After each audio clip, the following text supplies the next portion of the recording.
Welcome to our channel മെട്രിയ ministries. നമ്മൾ 2 Corinthians 2 കൊരിന്ത്യർ 1-ാം അധ്യായത്തിലേക്ക് പ്രവേശിക്കുകയാണ്.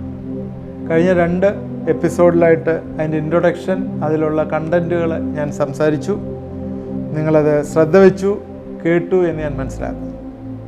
ഇതിനകത്ത് 2 സെക്ഷനായിട്ട് ഇത് തിരിച്ചു പറയാനായിട്ടാണ് ആഗ്രഹിക്കുന്നത്. 2 ആശയം മാത്രമേ പറയുന്നു. ആദ്യത്തെ ആശയം കഷ്ടതയിലുള്ള ആശ്വാസത്തെക്കുറിച്ചാണ്. അതാണ് ഇന്ന് നിങ്ങളോട് പറയാനായിട്ട് ആഗ്രഹിക്കുന്നത്. കഷ്ടതയിലുള്ള ആശ്വാസം ദൈവം നമുക്ക് തരുന്നു എന്നുള്ള ഒരു ചിന്തയാണ് ഈ ഭാഗത്തുള്ളത്. 3 മുതൽ 11 വരെയുള്ള വാക്യങ്ങൾ ഇതിനെക്കുറിച്ച് പറയുന്നു. ഞാൻ സമയക്കുറവ് കൊണ്ട് അത് വായിക്കുന്നില്ല. അതിനകത്ത് സർവാശ്വാസം നൽകുന്ന ദൈവം, നമുക്കറിയാമല്ലോ, ഇന്ന് ലോകത്തിൽ കഷ്ടതയില്ലാത്ത മനുഷ്യരാരുമില്ല. ഈ ഒരു രീതിയിലല്ലെങ്കിൽ വേറൊരു രീതിയിൽ കഷ്ടത വരുന്നുണ്ട്. ഞാൻ യൂത്ത് 28-30 വയസ്സല്ല, അതും ആ സമയങ്ങളിലും ഉണ്ട്.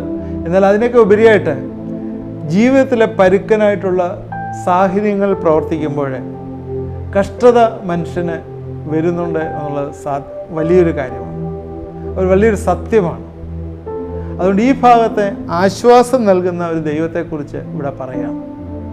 ഈ വാക്ക് തന്നെ 10 പ്രാവശ്യം ഇവിടെ ഉപയോഗിക്കുന്നുണ്ട്, ആശ്വാസം. ഇതിനകത്ത് 5-ാം വാക്യത്തിലെ വ്യക്തിപരമായ ആശ്വാസം, 7-ാം വാക്യത്തിൽ 6-7 നന്മയ്ക്കായിട്ടുള്ള ആശ്വാസം, അതുപോലെ 8-11 ആസിയിൽ വെച്ച് പൗലോസിനുണ്ടായിട്ടുള്ള ആശ്വാസം. ഇതെല്ലാം തന്നെ ഇതിൽ പറയുന്നുണ്ട്.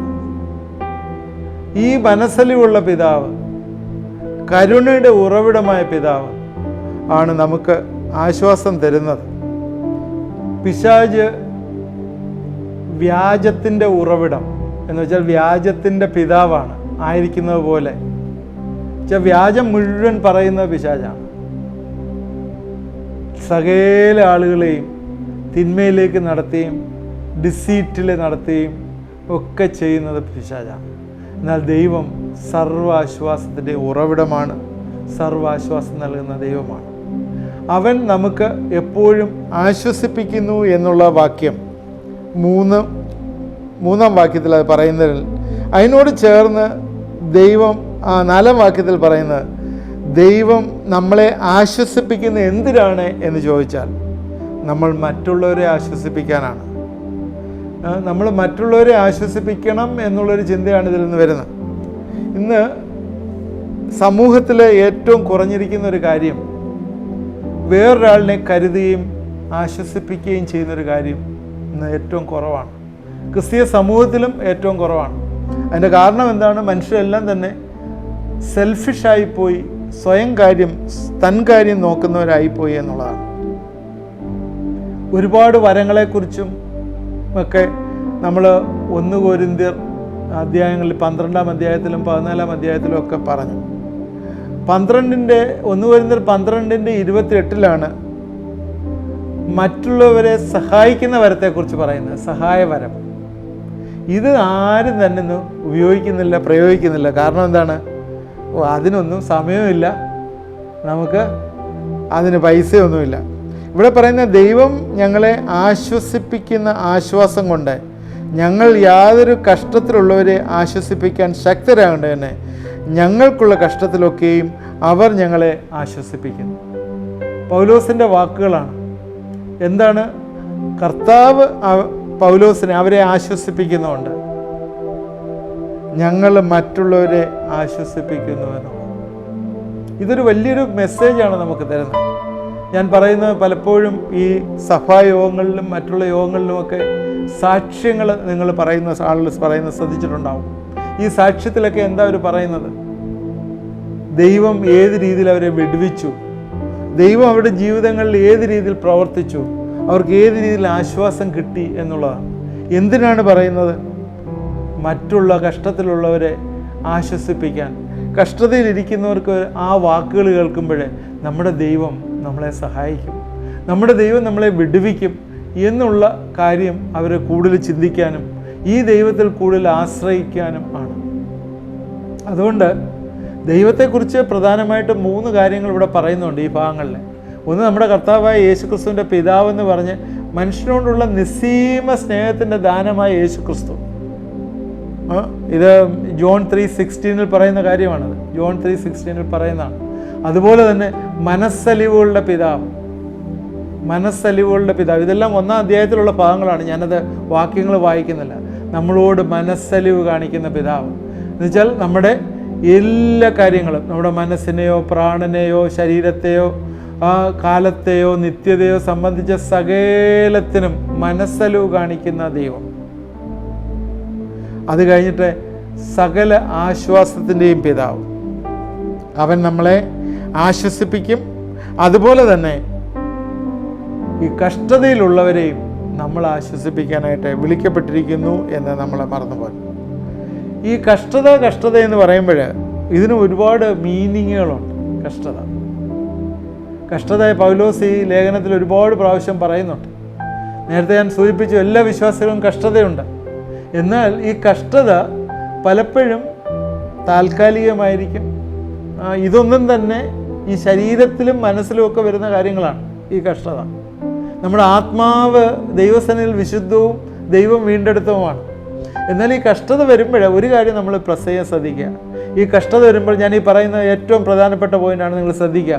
കഷ്ടത വരുമ്പോൾ നിങ്ങൾ ഏറ്റവും പ്രധാനമായി ശ്രദ്ധിക്കേണ്ടത്, ഈ കഷ്ടത കഴിഞ്ഞ് നിങ്ങൾ പുറത്തു വരുമ്പോൾ ഈ കഷ്ടതയോടുകൂടി നിങ്ങൾക്കൊരു റിവാർഡ് ദൈവം തരുന്നുണ്ടെങ്കിൽ ഈ കഷ്ടത ദൈവത്തിൽ നിന്നുള്ളതാണെന്നും ഈ കഷ്ടതയോട് ചേർന്ന് നിങ്ങൾക്ക് റിവാർഡ് കിട്ടിയില്ലെങ്കിൽ നിങ്ങളുടെ ടെംപ്റ്റേഷൻ വഴി, നിങ്ങളുടെ കയ്യിലിരിപ്പ് വഴി, അല്ലെങ്കിൽ നിങ്ങൾ ചെയ്യുന്ന നിങ്ങളുടെ കയ്യിലിരിക്കുന്ന ചില പ്രവൃത്തി വഴി വന്ന കഷ്ടത പിശാച് നിങ്ങൾക്ക് കൊണ്ടുവന്നതാണെന്നുള്ളൊരു തെളിവാണ് ആ തരുന്നത്.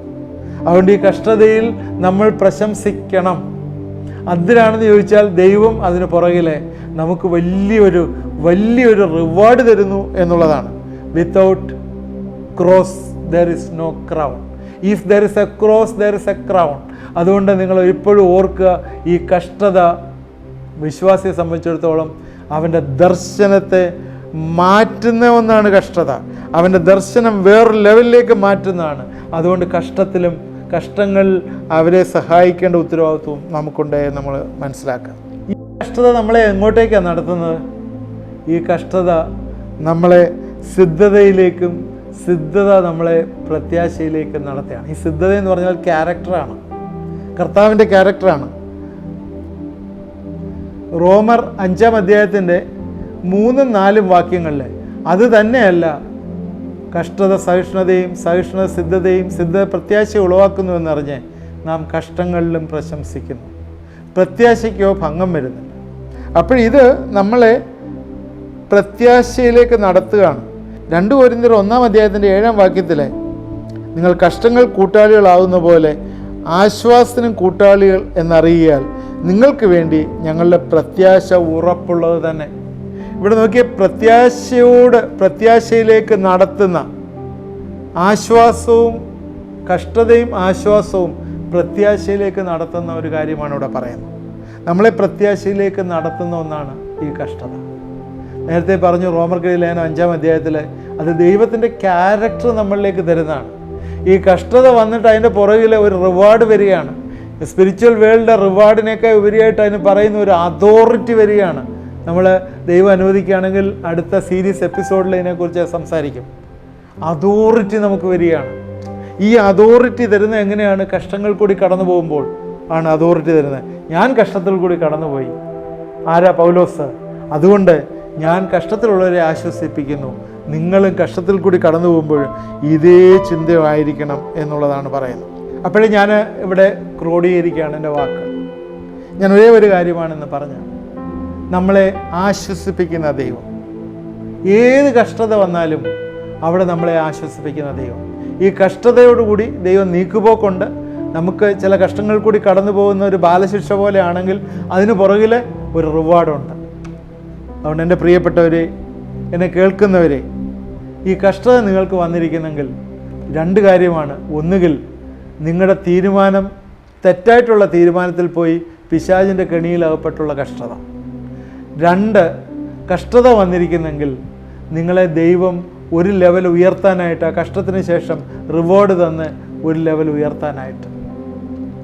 മൂന്നാമത് കഷ്ടത തന്നിരിക്കുന്നത്, ഈ കഷ്ടങ്ങൾ കൂട്ടാളികളാവുമ്പോൾ നിങ്ങൾ ഈ കഷ്ടത മാറി ആശ്വസിപ്പിക്കുമ്പോൾ മറ്റുള്ളവർക്ക്, ഈ ഇതേ കഷ്ടതയിൽ കൂടി കടന്നു പോകുന്നവർക്ക് നിങ്ങളുടെ ജീവിതം ഒരാശ്വാസമായി തീരും. ഇന്നത്തെ ചിന്ത നല്ലതല്ലായിരുന്നോ? 3 കാര്യങ്ങൾ പറഞ്ഞില്ലേ? ഈ കാര്യങ്ങളിൽ ഏതെങ്കിലും ഒരു കാര്യം നിങ്ങളുടെ ജീവിതത്തിൽ ആപ്ലിക്കബിളാണ്. ഏതെങ്കിലും ഒരു കാര്യം നിങ്ങളുടെ ജീവിതത്തിൽ ആപ്ലിക്കബിളാണ്. അതുകൊണ്ട് കഷ്ടതയിൽ കൂടി കടന്നു പോകുന്നവർ എന്നോട് ചേർന്ന് പ്രാർത്ഥിക്കുക. ദൈവം ഈ കഷ്ടതയിൽ നമ്മളെ വിടുവിക്കാൻ പോവുകയാണ്, നമ്മൾക്ക് വീണ്ടെടുപ്പ് തരാൻ പോവുകയാണ്. പ്രാർത്ഥിക്കാം.